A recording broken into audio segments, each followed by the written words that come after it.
Ask the people who study generations for a living where you belong, and you will get a strange answer. The Pew Research Center draws a hard line. Generation X ends in 1980. Millennials begin in 1981. Clean boxes. Neat labels. Except if you were born between 1976 and 1985, neither box has ever really claimed you. The Gen X essays feel too old for you. The millennial ones feel too young. You have spent your whole adult life reading studies that were written about everyone but you. Here is what nobody tells you. That crack you fell into is not a crack at all. Stay with me. They call you the forgotten microgeneration. The in-between kids. Too young for one label, too old for the other. But being unclaimed by both sides is not the same as belonging to neither. Today we are going to look at the psychology of Xennials, and why being born on the fault line between two worlds gave you a skill set no generation before or after you will ever have again. It usually starts with a quiz. One of those "which generation are you" things a coworker sends around on a slow afternoon. You answer honestly. Half your answers land on one side, half land on the other, and the result feels like a shrug. You laugh it off, but somewhere underneath there is a quieter feeling. The feeling of reading every generational headline, every trend piece, every workplace seminar slide, and thinking, that is not quite me. Sound familiar? You are not imagining it. In 2014, a writer named Sarah Stankorb gave your group a name, Xennials.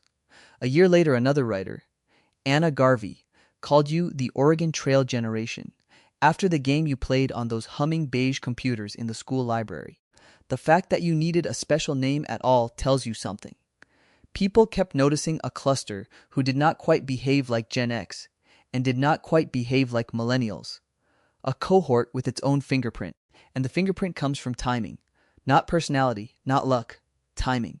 Look at what your timeline actually did. You had a childhood with no internet in it. Not less internet. None. Summers measured in streetlights, not screen time. Then, right as your brain hit adolescence, the modem arrived, screaming its little song down the phone line. You learned to be a teenager and learned to be online in the same handful of years. And by the time the smartphone showed up, you were already an adult with a fully formed self and a job and a before. Run the tape back and you can almost hear it.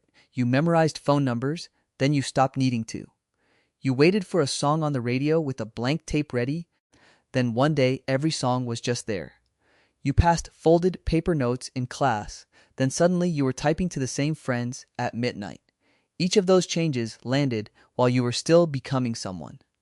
No other group got that exact sequence. Born earlier, and the internet arrived after your habits had hardened. Born later, and there is no before to remember. But here is where it gets interesting. Picture yourself at 10 years old. If you wanted to know something, you asked an adult, or you pulled out an encyclopedia that was probably out of date.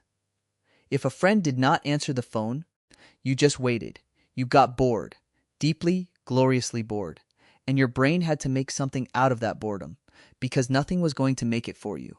There is a name for why those years matter so much. Back in 1928, a sociologist named Karl Mannheim argued that generations are not really about birth years at all. They are about shared formative experiences. Whatever the world is doing while you are growing up, roughly from childhood into your early 20s, becomes your default setting. Researchers still build on that idea today. They call it cohort identity. Your formative window does not just hand you memories. It installs your instincts. Now hold your formative window up to the light. It sits exactly on top of the biggest communication shift in human history.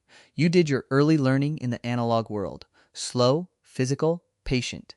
You did your later learning in the digital one. Fast, connected, endless. Most people got one operating system installed during those years. You got two. And they did not override each other. They layered. The analog years taught you that things take time, that people can be unreachable, that waiting is normal.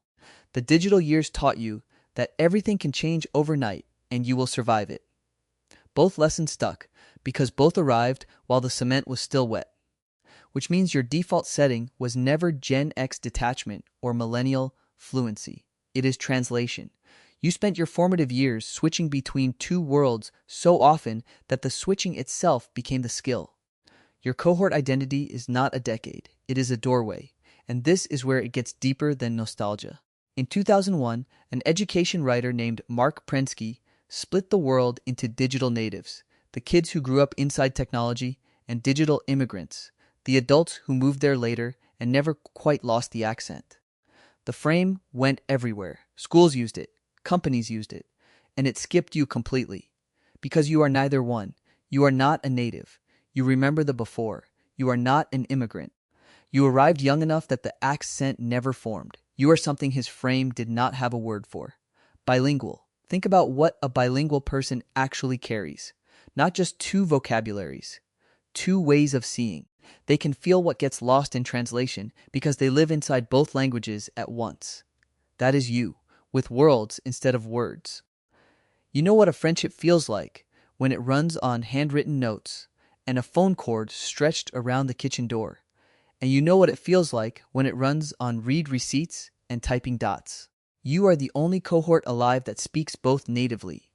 And living in two languages built some very specific muscles. You can sit with boredom without panicking, because boredom half-raised you.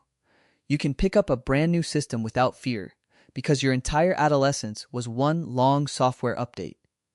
Every few years the world handed you a new machine, a new platform, a new way to reach people, and every few years you adapted.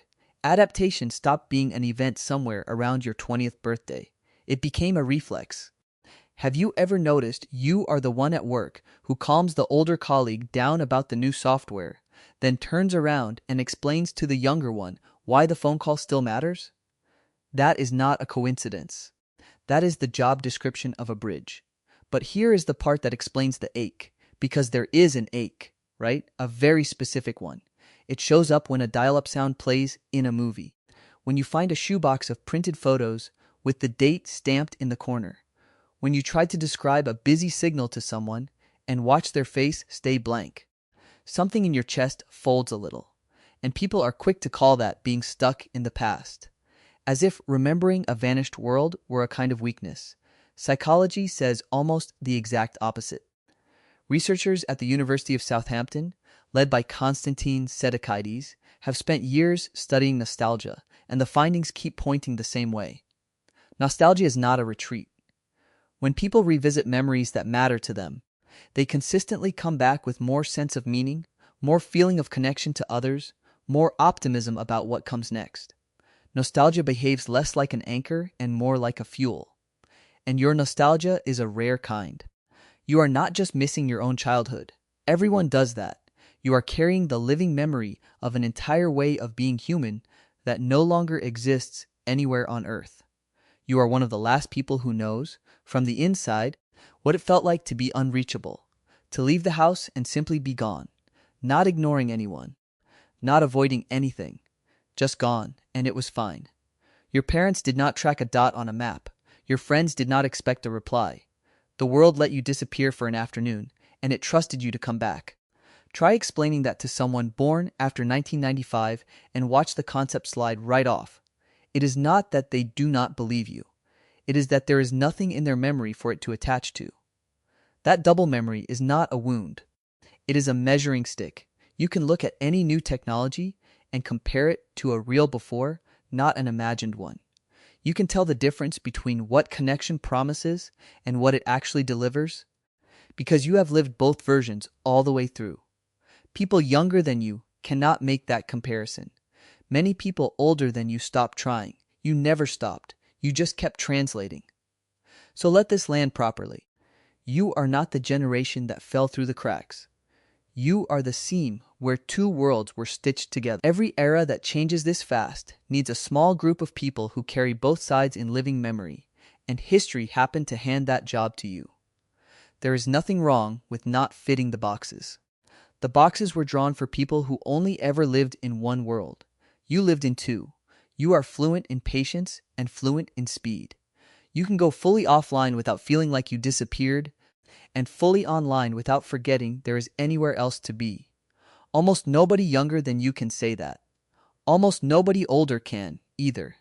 The label makers overlooked you because you were never a clean marketing category. You were the translator standing in the doorway while the whole world moved through it. One analog hand, one digital hand, quietly holding the two halves of modern life together. That is not a generation that got skipped. That is a generation that got trusted with both keys. So here is what I want to know. What is the one analog memory you would never trade? The busy signal. The mixtape that took a whole Saturday. The photos you had to wait a week to see. Drop it in the comments because I read every single one, and something tells me this comment section is going to feel like a time capsule. And if something in your chest folded a little while you watch this, that is not you being on the fast spot. That is both your languages talking at once. Subscribe to keep decoding yourself, and I'll see you in the next one.